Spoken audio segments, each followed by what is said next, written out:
симптомите некаде се симптомите преклопуваат. во носот, да речам, навидум се исти. Значи и при настинка и при алергија имаме затнат нос или зголемено Так. течење, секреција, кивавица може да се јави.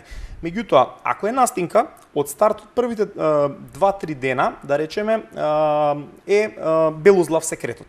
Кај алергиите секретот е белузлав цело време. Континуирано. Значи, ако нема агенс вирусен или бактериски, ние нема да добиеме жолто-зелен секрет, кој што обично се случува кај настинките после неколку дена. Втора работа се кивањето.